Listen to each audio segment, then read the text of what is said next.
Both Afghanistan and the U.S. And if I could just add one more thing.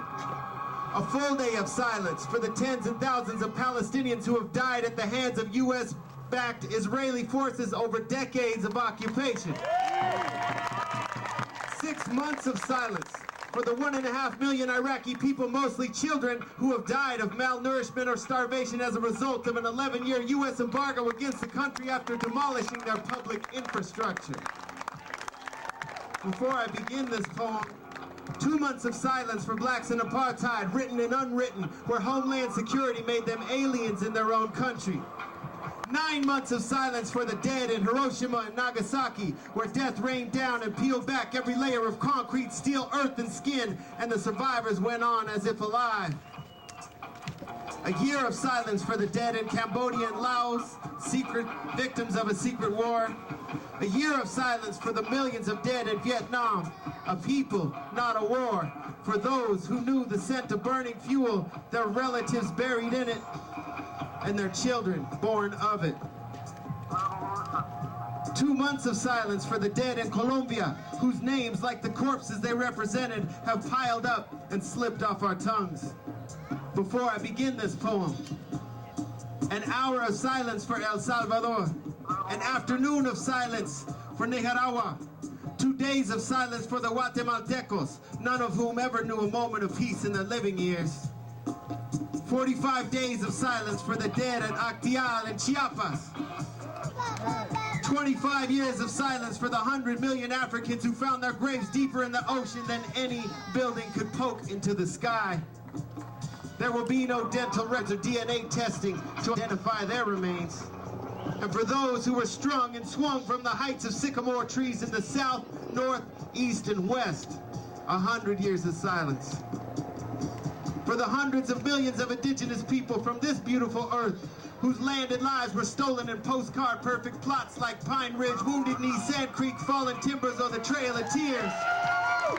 Names now reduced to innocuous magnetic poetry on the refrigerator of our consciousness. So you still want a moment of silence? We are all left speechless, our tongues snatched from our mouths, our eyes stapled shut. A moment of silence, and all the poets have been laid to rest, their drums disintegrating into dust. Before I begin this poem, you want a moment of silence? You mourn as if the world will never be the same, and the rest of us hope to hell that it won't be. This is not a 911 poem. This is a 910 poem, a 99 poem, a 98 poem, a 97 poem. This is a 1492 poem, where Combosas and his men stuck babies with swords for fun. This is a September 11th poem for Chile, 1971. This is a September 12th poem for Steve Biko in South Africa, 1977. This is a September 13th poem for the Brothers in Attica Prison, 1971. This is a September 14th poem for Somalia, 1992. This is a poem for every date that falls to the ground in ashes. This is a poem for the 110 stories that were never told by CNN, BBC, New York Times, Washington Post, ignored. This is a poem for interrupting their program. And do you still want a moment of silence for your dead? We could give you lifetimes of silence. The unmarked graves, the lost languages, the uprooted trees and histories, the dead stares on faces of nameless children.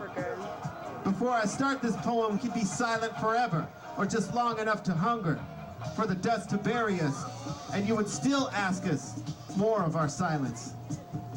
If you want a moment of silence, then stop the oil pumps, turn off the engines and televisions, sink the cruise ships, crash the stock market, delete the instant messages, derail trains.